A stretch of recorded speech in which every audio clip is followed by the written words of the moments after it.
Hello, dear friends. Today we are going to learn something about responses to language function. આપણી એક્ઝામમાં language ફંક્શન્સના ત્રણ પ્રકારના questions પૂછાય છે. એમાંથી એક પ્રકારનો જે ક્વેશ્ચન છે આઈડેન્ટિફિકેશન ઓફ લેંગ્વેજ ફંક્શન, એટલે કે વાક્યને સમજીને કયો લેંગ્વેજ ફંક્શન યુઝ થયેલો છે એનું નામ આપણે ઇન્ડિકેટ કરવાનું હોય છે. હવે સેકન્ડ ટાઈપ ઓફ ક્વેશ્ચન જે લેંગ્વેજ ફંક્શન્સ પણ આવે છે એ છે રિસ્પોન્સીસ, એટલે કે select the most appropriate response. તો આ પણ મલ્ટિપલ ચોઇસ ક્વેશ્ચન છે, એટલે કે ઓબ્જેક્ટિવ ક્વેશ્ચન છે, એટલે કે આમાં પણ ઓપ્શન્સ આપેલા હોય છે, વિકલ્પ આપેલા હોય છે. તો આપણે એક વિકલ્પને સિલેક્ટ કરવાનો હોય છે. તો આ જે રિસ્પોન્સીસનો ક્વેશ્ચન છે એમાં સૌથી પહેલાં આપણી પાસે basic knowledge about language function હોવું જોઈએ. હવે બેઝિક નોલેજ શું છે? લેંગ્વેજ ફંક્શન્સ પહેલાં તો શું છે અત્યાર સુધી તમને ખ્યાલ આવવો જોઈએ. આગળ આપણે એનું ડિસ્કશન કરી ગયા છે. તમારી પાસે જે પીડીએફ ફાઇલ છે એમાં લેંગ્વેજ ફંક્શનનો ચાર્ટ આપેલો છે કે એ ચાર્ટમાં તમે લેંગ્વેજ ફંક્શનની નામે એમાં એક્ઝામ્પલ્સ આપેલા છે અને કયા કયા કીવર્ડ્સ એમાં યુઝ થાય છે એની પણ વાત કરી છે.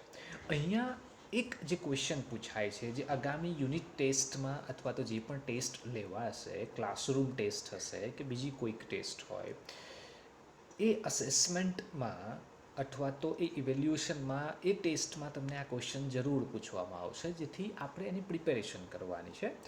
નાવ અહીંયા સેક્શન એના ક્વેશ્ચન્સ છે. જેમ યુનિટ ટેસ્ટ 1માં તમે આઈડેન્ટિફિકેશન ઓફ લેંગ્વેજ ફંક્શન્સ વિશે આપણે જોયું, હવે અહીંયા આપણે જોઈએ છે responses of language function. Now first અહીંયા એક્ઝામ્પલ સાથે આપણે ડિસ્કશન કરીએ છીએ જેથી આપણને ખ્યાલ આવશે. નાવ અહીંયા છે ઇન્ડિકેટિંગ કોન્ટ્રાસ્ટ. પહેલો જે ક્વેશ્ચન છે એમાં તમે બ્રેકેટમાં અહીંયા જોઈ શકો છો, that is indicating contrast. Now indicating contrast માટે આપણે અગાઉ વાત કરી ગયા છે કે જ્યારે though, although, in spite of, despite, yet, but આવા શબ્દો હોય તો આપણે એ સ્ટેટમેન્ટમાં કે એ વાક્યમાં કે એ સેન્ટેન્સમાં ઇન્ડિકેટિંગ કોન્ટ્રાસ્ટનો યુઝ થયેલો છે એવું આપણે કહી શકીએ. હવે અહીંયા થોડુંક ડિફરન્ટ પૂછાય છે કે એક સેન્ટેન્સ નહીં પણ ક્વેશ્ચન્સ આપેલો હશે. દાખલા તરીકે અહીંયા છે, miss Parul, why are you so late? તમે લેટ કેમ પડ્યા? ના, સંજુ એક વ્યક્તિનું નામ છે. ત્યારબાદ તમે જોઈ શકો છો કે આખી બ્લેન્ક છે. તો આ રીતે બ્લેન્કમાં તમારે ABCDમાંથી કોઈ આન્સર એનો સિલેક્ટ કરીને યોગ્ય રીતે મૂકવાનો છે. પણ એ ધ્યાનમાં રાખવાનું છે કે બ્રેકેટમાં ઇન્ડિકેટિંગ કોન્ટ્રાસ્ટનો લેંગ્વેજ ફંક્શન છે. તો એવું સ્ટેટમેન્ટ અથવા એવું સેન્ટેન્સ આપણે સિલેક્ટ કરવું પડે કે જ્યાં કોન્ટ્રાસ્ટ એટલે કે વિરોધાભાસ બતાવેલો હોય. Now, first sentence, the first option is, I got up early but I could not get the bus. Please forgive me this time. I got up early so I could not reach in time. And sorry, I will not be late now. તો ચાર સેન્ટેન્સમાંથી તમને easily એક sentence જે first એ option આપેલો છે એમાં બટનો use થયેલો છે. તો બટ એ બતાવે છે કે કોન્ટ્રાસ્ટ છે સેન્ટેન્સમાં. આઈ ગોટ અપ અર્લી, હું વહેલા ઉઠ્યો પરંતુ આઈ કુડ નોટ ગેટ અથવા I could not catch the bus, હું બસને પકડી શક્યો નહીં. આપણે પ્રેક્ટિકલ ટાસ્ક લઈ રહેલા છે. એનું કારણ છે કે પ્રેક્ટિકલી જો આપણે સમજીશું પછી એના નિયમોને સમજીએ તો very better we can understand it. Now the second one જો અહીંયા સેકન્ડ જે આપેલું છે એમાં છે, an employee, why was mister Kotak not promoted this year in the company? કંપનીમાં મિસ્ટર કોટકને કેમ પ્રમોટ કરવામાં ના આવ્યા, કેમ એમની બઢતી કરવામાં ન આવી? નાવ મનીષભાઈ, એનો રિપ્લાય આપશે, પણ બ્રેકેટમાં આપેલું છે શોઈંગ કોન્ટ્રાસ્ટ. હવે ઉપર ઇન્ડિકેટિંગ કોન્ટ્રાસ્ટ હતું, નીચે શોઈંગ કોન્ટ્રાસ્ટ છે. બંનેમાં કોઈ મોટો ડિફરન્સ નથી, બસ એક શબ્દ બદલી કાઢ્યો છે. બાકી જે શબ્દો ધો, ઓલ્ધો, ઇન્સ્પાયર્ડ ઓફ, ડિસ્પાઇટ, બટ અને યેટ જેવા શબ્દો જ કોન્ટ્રાસ્ટ બતાવે છે. અહીંયા કોન્ટ્રાસ્ટ મહત્વનું છે, એટલે કે વિરોધાભાસ સેન્ટેન્સમાં હોવું જોઈએ.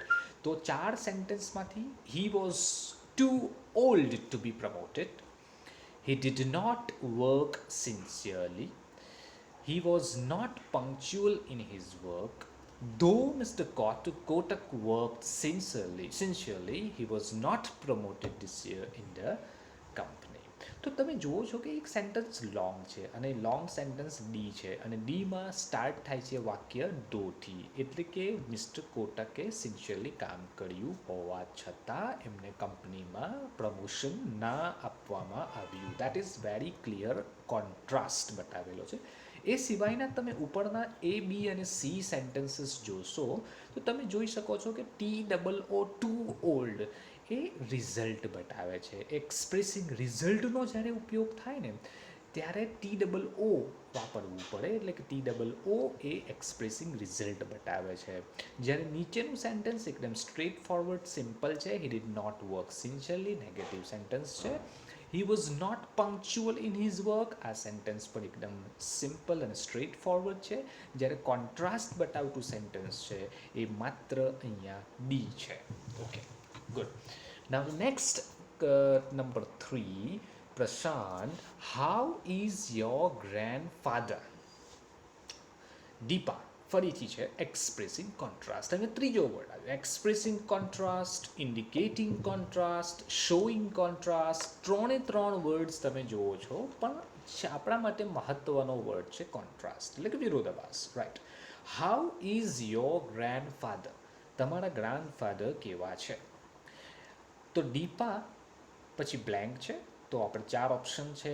Even if my grandfather is very old, he can walk easily.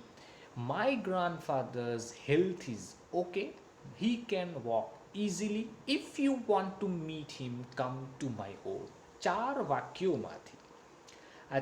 વાક્યોમાંથી તમે જોઈ શકો છો કે 2 વાક્યો તો એકદમ સ્ટ્રેટ ફોરવર્ડ છે, બી અને સી, પણ એ અને ડીમાંથી આપણને કન્ફ્યુઝન થાય કે કોન્ટ્રાસ્ટ ક્યાં છે. તો એકમાં છે ઇવન ઇફ અને લાસ્ટમાં છે ઇફ. હવે આપણે વાત ઘણીવાર આગળના વિડીયોઝમાં કરી ગયા છે તેમ કે ઇફ અને અનલેસનો ઉપયોગ થતો હોય તો એ લેંગ્વેજ ફંક્શન છે expressing condition in the past or expressing condition in the present. પણ અહીંયા ઇવનની સાથે ઇફ જોડાય, એટલે કે ઇવન ઇફ વર્ડ હોય તો ઇવન ઇફ એક કનેક્ટર છે, કન્ઝક્શન છે, વાક્યને જોડવા માટે યુઝ થાય છે. કેટલીક વાર શરૂઆતમાં યુઝ થાય, કેટલીક વાર વચ્ચે યુઝ થાય. તો એ છે કોન્ટ્રાસ્ટ બતાવતું કનેક્ટર, એટલે કે કન્ઝક્શન, એટલે કે કોન્ટ્રાસ્ટ બતાવતો કી વર્ડ આપણે કહી શકીએ. તો even if my grandfather is very old, he can walk easily, એટલે કે મારા ગ્રાન્ડફાધર વીક છે, ઓલ્ડ હોવા છતાં પણ એ સારી રીતે ચાલી શકે છે, સરળતાથી ચાલી શકે છે. એટલી એમની પાસે સ્ટ્રેન્થ છે, પાવર છે, કરેજ છે. ઓકે, તો આ છે contrast. Now the next sentence તમે 4th નંબરમાં જુઓ તો I am suffering from fever, what should I eat? Doctor પાસે જઈએ છીએ, ક્વેશ્ચન પૂછીએ છીએ, મને ફીવર છે, I have headache, I have back pain, I have cold, મને આ પ્રકારના બીમારી છે, તાવ આવે છે, વીકનેસ છે, તો શું મારે ખાવું જોઈએ? તો ડૉક્ટર અહીંયા શું આપશે? કોન્ટ્રાસ્ટમાં સેન્ટેન્સ નહીં આવે, અહીંયા સજેશન આપશે ડૉક્ટર કે તમારે શું કરવું જોઈએ. તો સજેશન માટેના 4 ઓપ્શન્સ અહીંયા આપણે ઉપર જોઈએ તો અહીંયા બ્રેકેટમાં પહેલાં તો સમજી લો ઓફરિંગ એડવાઇસ છે. આની પર આપણે ઘણીવાર વાત કરી ગયા છે કે ઓફરિંગ એડવાઇસ હોય, ઓફરિંગ સજેશન હોય, એમાં શુડનો યુઝ થાય છે, ઓર ટુનો યુઝ થાય છે, OUGHT. ઓકે, એ સિવાય હેડ બેટરનો પણ યુઝ થાય છે, HADBETTER. હવે આપણે અહીંયા ચેક કરીએ કે સજેશન અને એડવાઇસ બંને એક છે, તો એમાંથી કયા શબ્દો, ત્રણ જે વર્ડ્સ હું અહીંયા આગળ બોલી ગયો એમાંથી કયા શબ્દો છે, તો you should not eat normal food, તમારે નોર્મલ ફૂડ ના ખાવું જોઈએ. You must eat normal food, તમારે નોર્મલ ફૂડ જ ખાવું જોઈએ. You can not eat junk food, તમારે જંક ફૂડ ના ખાઈ શકો તમે. And you ought to eat normal food. જો OUGHT જ્યારે આવશે તો એનો મિનિંગ કે આ એક સજેશન બતાવે છે, સૂચન આપે છે અથવા તો એડવાઇસ આપે છે. તો આ જ્યારે વર્ડ તમે સેન્ટેન્સમાં જુઓ, સ્ટેટમેન્ટમાં જુઓ, ક્વેશ્ચનમાં આવે તો સમજી લેવાનું કે this is nothing but advice. આ એક સલાહ છે. ઓકે, ના નેક્સ્ટ ફરીથી નંબર 5માં ઓલમોસ્ટ સેમ. કુડ આઈ ડ્રિંક કોલ્ડ વોટર, શું હું ઠંડુ પાણી પી શકું? ના ડૉક્ટર ફરીથી અહીંયા એક સજેશન અથવા એડવાઇસ આપશે. No, you had better not, you should drink cold water, you must not drink cold water, if you want you can drink cold water. તો ફરીથી તમે જોઈ શકો છો કે યુ હેડ બેટર નોટ. મેં કહ્યું એ પ્રમાણે જ્યારે હેડ બેટરનો ઉપયોગ થાય, ઓટ ટુનો ઉપયોગ થાય અને કંઈક અંશે અમુક વાર શુડનો ઉપયોગ થાય ત્યારે આપણે એડવાઇસ અથવા સજેશન લેંગ્વેજ ફંક્શન્સને આરામથી ઓળખી શકીએ છીએ. પણ અહીંયા શુડ પણ છે, પણ કેમ આપણે શુડ નહીં આવે? કેમ કે અહીંયા આન્સર જે પ્રમાણે ક્વેશ્ચન પૂછેલો છે એના કોન્ટેક્સમાં નથી. You should drink cold water, doctor આ રીતે સજેશન નહીં આપે કે તમે ઠંડુ પાણી પીવું જોઈએ. ઓકે, એટલા માટે બેટર વાળો જે ફર્સ્ટ ઓપ્શન છે એ અહીંયા રાઇટ ઓપ્શન રહેશે. ના father, Jill is reading in her room.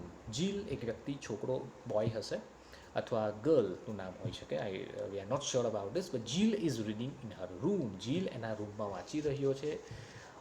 Mother reply આપશે, એટલે એક સેન્ટેન્સ મધર દ્વારા બોલવામાં આવશે. તો કયું સેન્ટેન્સ હોઈ શકે? એડવાઇઝનું જ સેન્ટેન્સ હોવું જોઈએ. You should speak in a low voice, please switch off the TV, don't make loud noise, you must speak in a low voice. જો અહીંયા બી અને સી, બીમાં તો રિક્વેસ્ટ છે, જ્યારે પ્લીઝથી સેન્ટેન્સની શરૂઆત થાય તો રિક્વેસ્ટ થાય. ઓકે, આની વાત યુનિટ ટેસ્ટ 1માં આવી ગઈ છે.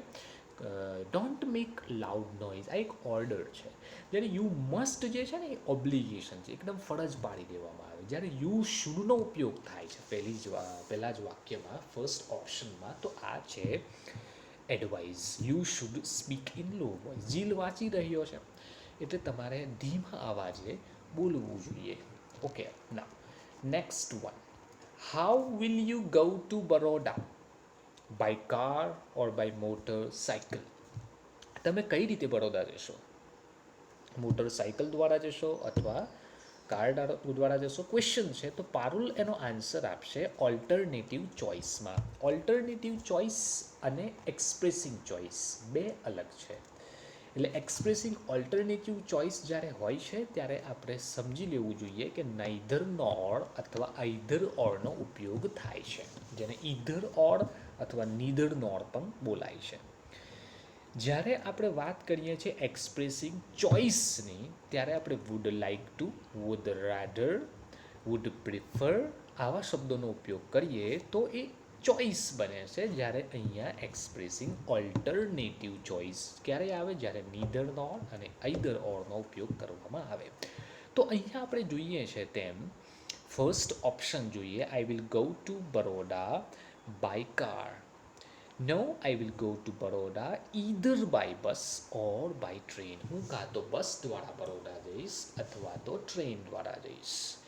એ સિવાયના તમે એ, સી અને ડી સેન્ટેન્સ જુઓ તો ત્યાં કોઈ ઓલ્ટરનેટિવ્સ આપેલા લાગતા નથી. સીધા સેન્ટેન્સ આપે છે કે I will go to Baroda by bus, I will go to Baroda by train, I will go to Baroda by car. એમાં સ્ટેટમેન્ટ સીધા આપે છે. જ્યારે ઓલ્ટરનેટિવ ચોઇસ જ્યારે જોઈએ તો આપણી પાસે એક જ ઓપ્શન છે અને તે છે બી.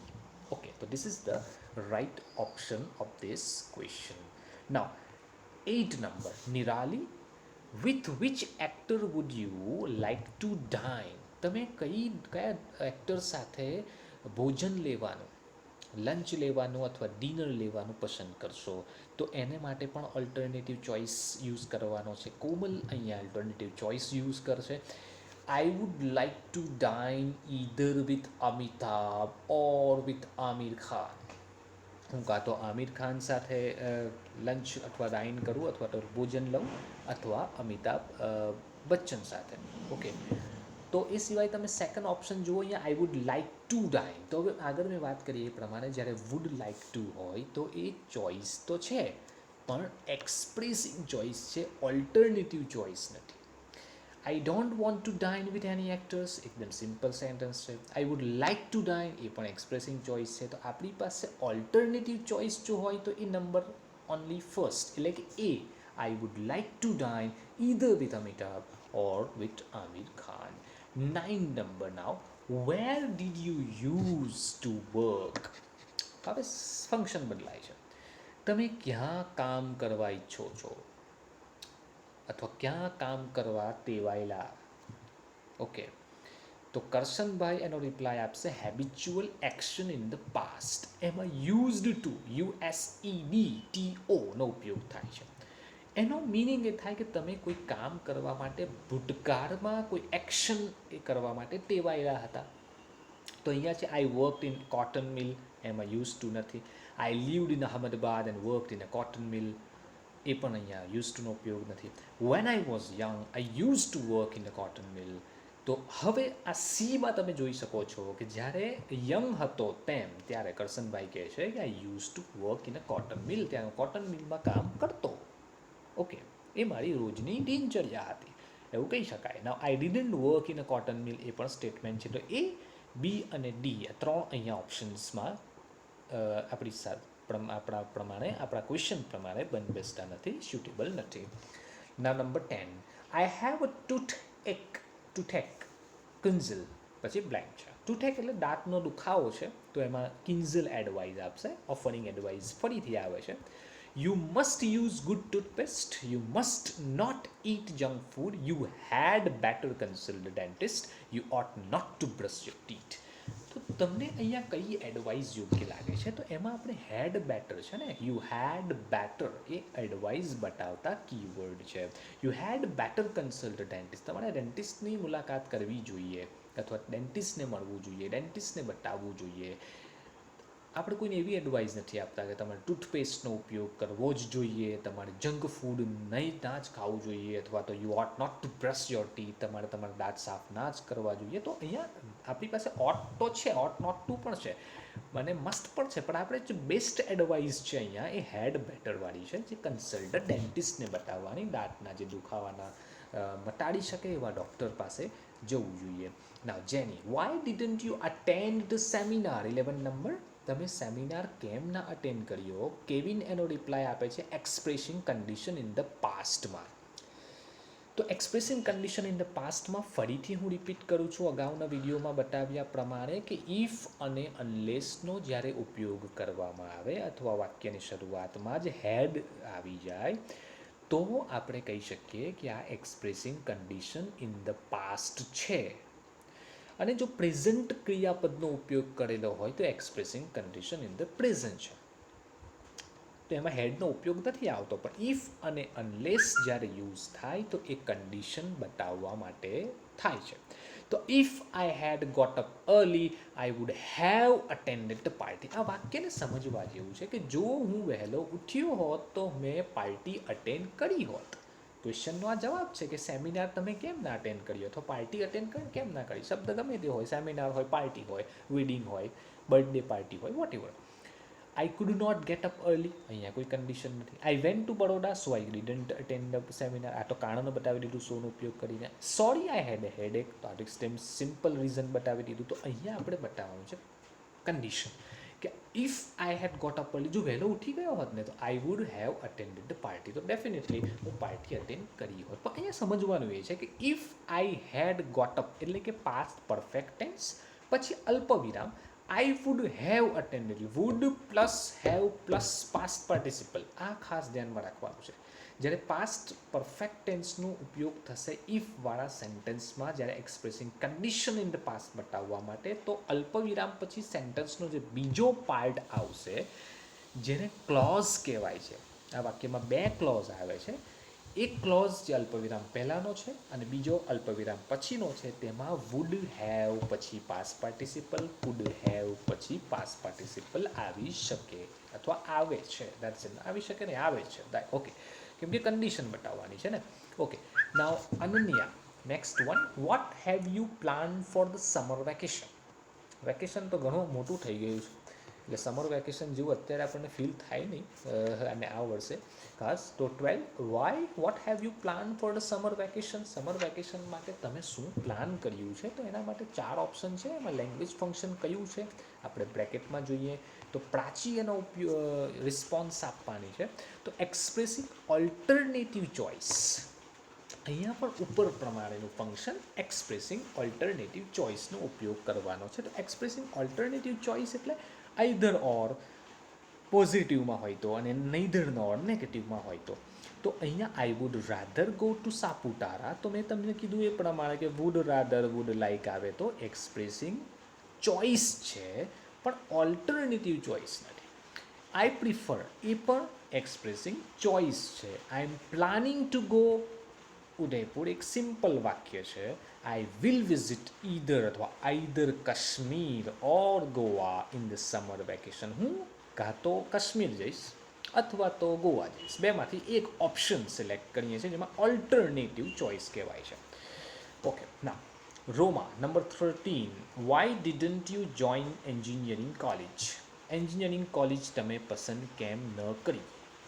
Expressing condition in the past, ફરીથી if I get admission in the government college I will join it. જો પાસ્ટ આવે ને એટલે પ્રેઝન્ટનું ક્રિયાપદ ના આવે, તો એ ઓપ્શન અહીંયા છે ને એમાં પ્રેઝન્ટનું ક્રિયાપદ છે. If I get, no, if I got આવવું જોઈએ અથવા ઇફ આઈ હેડ ગોટ આવવું જોઈએ તો બરાબર છે, પણ અહીંયા એવું નથી, તો આ ઓપ્શન રાઈટ નથી. સેકન્ડ, અનલેસ વાળું છે. Unless I get admission in the government college I will join it. Unless આવે છે નેગેટિવમાં આવે છે કે જો હું એડમિશન ના લીધું હોત તો આઈ વિલ જોઈન ઇટ, હું આ કોલેજ જોઈન કર, પણ આ તો પ્રેઝન્ટમાં છે, અહીંયા પણ ગેટ છે, આપણે તો પાસ્ટ જોઈએ ને. ઓકે, હવે સીમાં જુઓ, my teacher suggested me to join BSc. અહીંયા કન્ડિશન જેવા કોઈ શબ્દો જ નથી એટલે આ ઓપ્શન પણ આપણી પાસે આવે જ નહીં. હવે લાસ્ટ જે છે ને, if I had got admission, જો મને એડમિશન મળ્યું હોત ઇન ધ ગવર્મેન્ટ કોલેજ એટલે કે સરકારી કોલેજમાં, આઈ માઇટ હેવ જોઈન ઇટ, તો મેં જોઈન કર્યું હોત. I could have join it પણ લખી શકાય, આઈ વુડ હેવ જોઈન ઇટ પણ કરી શકાય, આઈ માઇટ હેવ જોઈન ઇટ પણ કરી શકાય, પણ માઇટ કે કુડ કે વુડ પછી હેવ અને હેવ પછી મૂળ ક્રિયાપદનું પાસ પાર્ટિસિપલ આવવું જોઈએ. અને આગળના જે સેન્ટેન્સમાં ઇફ કે અનલેસ પછી હેડ પછી પાસ પાર્ટિસિપલ આવવું જોઈએ, તો આપણે કહી શકીએ કે આ એક્સપ્રેસિંગ કન્ડિશન ઇન ધ પાસ્ટનું સેન્ટેન્સ છે. Number 14, Anjali, which game did you use to play in the school? તમે કઈ ગેમ રમ્યા સ્કૂલમાં? તો સંદીપ એનો રિપ્લાય આપશે હેબિચ્યુઅલ પાસ્ટમાં, I played handball in the school, I use to plate, અહીંયા પ્લેટ નથી પ્લે છે, spelling error, play printing error, handball in the school, I didn't play football in the school, I used to played handball in the school. તો અહીંયા તમને already એક idea તો હશે કે જ્યારે હેબિચ્યુઅલ પાસ્ટ બતાવવાનું હોય છે તો આપણી પાસે એક વર્ડ છે યુઝ ટુ. હવે અહીંયા 4 ઓપ્શનમાંથી આપણે જોઈ શકીએ છીએ કે 2 ઓપ્શન એવા છે બી અને ડી, એમાં યુઝ ટુનો ઉપયોગ થયેલો છે. હવે યુઝ ટુ પછી શું આવે? મૂળ ક્રિયાપદ આવે, PLAY. અહીંયા ટી છે, આપણે વાય છે સમજવાનું છે કેમ કે પ્રિન્ટિંગ પ્રોબ્લેમ છે. તો વાય મૂળ ક્રિયાપદ સાથે બનશે પ્લે. ઓકે, ના લાસ્ટ ઓપ્શનમાં પ્લેડ છે, પણ કોઈ દિવસ યુઝ ટુ પછી પ્લેડ એટલે કે પાસ ફોર્મ નહીં આવે, એટલે આપણી પાસે એક ઓપ્શન છે બી. તો B is the right option કે હું હેન્ડબોલ રમવા માટે ટેવાયેલો હતો, મારી હેબિટ હતી રોજની, આ એક્શન હું કરતો હતો. ઓકે, નાવ નેક્સ્ટ જે સેન્ટેન્સ છે number 15, why should we use battery driven scooter? Battery દ્વારા ચાલતું સ્કૂટર આપણે કેમ યુઝ કરવું જોઈએ? તો અહીંયા આપણી પાસે એક નવું ફંક્શન આવે છે. નવું તો નથી, આપણે શીખી ગયા છે, શોઈંગ પર્પઝ. તો પર્પઝ બતાવવા માટે આપણી પાસે કયા એવા વર્ડ્સનો ઉપયોગ આપણે કરીએ છીએ? કનેક્ટરનો ઉપયોગ કરીએ છીએ. તો પર્પઝ જ્યારે બતાવવો હોય તો એક તો સિમ્પલ TO2થી બતાવી શકાય. બીજું ઇન ઓર્ડર ટુથી બતાવી શકાય, INORDERTO. ત્રીજું ઇન ઓર્ડર ધેટથી બતાવી શકાય કનેક્ટરનો ઉપયોગ કરીને. ચોથું કનેક્ટર છે with a view to, with WITH a VIEWTO, with a view ટુથી બતાવી શકાય. તો આ કેટલાક ઓપ્શન્સ આપણી પાસે છે કે પર્પઝ એટલે કે હેતુ બતાવવો હોય કે ભાઈ આપણે ડ્રાઇવિંગ જે બેટરી દ્વારા ચાલતું સ્કૂટર કેમ યુઝ કરવું જોઈએ, એનો શું પર્પઝ છે. તો એ પર્પઝ બતાવવો કઈ રીતે, how can we express purpose in a sentence? તો એના માટે 4 ઓપ્શન છે, જોઈએ. We should use battery driven scooter because it is very cheap. ના, બિકોઝ એટલે કારણ થઈ જાય, રીઝન થઈ જાય. અહીંયા રીઝન નથી. રીઝન અને પર્પઝમાં બહુ મોટો ડિફરન્સ નથી, પણ આપણે સમજવાનું છે કે જ્યારે પર્પઝ હોય ને તો બિકોઝ હોય એ કારણમાં આવશે, અને પર્પઝ માટે બીજા આપણી પાસે ઉપર બતાવ્યા જે અગાઉ હું બોલી ગયો એ પ્રમાણેના શબ્દો હોવા જોઈએ. We should use battery driven scooter so we be save fuel, એ પણ રીઝન બતાવે છે. So also we should use battery driven scooter in order to save fuel. આપણે બળતર જે છે ને, આપણે પેટ્રોલનો યુઝ ના કરવો પડે, ડીઝલ જે છે ને ખાસ કરીને, તો એ બધાથી બચવા માટે આપણે યુઝ કરવું જોઈએ. શું યુઝ કરવું જોઈએ? Battery driven scooter. તો આ છે આપણી પાસે ઓપ્શન્સ. ચોથો ઓપ્શન છે વી should use battery driven scooter with a view two control pollution. જો વિથ અ વ્યૂ ટુ પણ પર્પઝ બતાવે છે અને ઇન ઓર્ડર ટુ પણ પર્પઝ બતાવે છે, પણ સમજવાનું એ છે કે વિથ અ વ્યૂ ટુ પછી ING વાળો શબ્દ આવવો જોઈએ, પણ અહીંયા ING વાળો શબ્દ નથી, એટલે D options we have to omit. Now C છે એમાં ઇન ઓર્ડર ટુ પછી મૂળ ક્રિયાપદ આવવો જોઈએ, એટલે કે ING સિવાય હોવો જોઈએ, સેવિંગ ના હોવું જોઈએ. તો એ દ્રષ્ટિએ જોવા જઈએ તો this C option is the right option. Hope you understood well. અને પ્રેક્ટિસ કરશો. અગાઉની યુનિટ ટેસ્ટમાં પણ પૂછાશે, ટેક્સ્ટબુકમાં પણ આના સેન્ટેન્સીસ છે, એની પ્રેક્ટિસ ચાલુ રાખવાની છે. This is one part. Next part of the video next time. Thank you very much for this.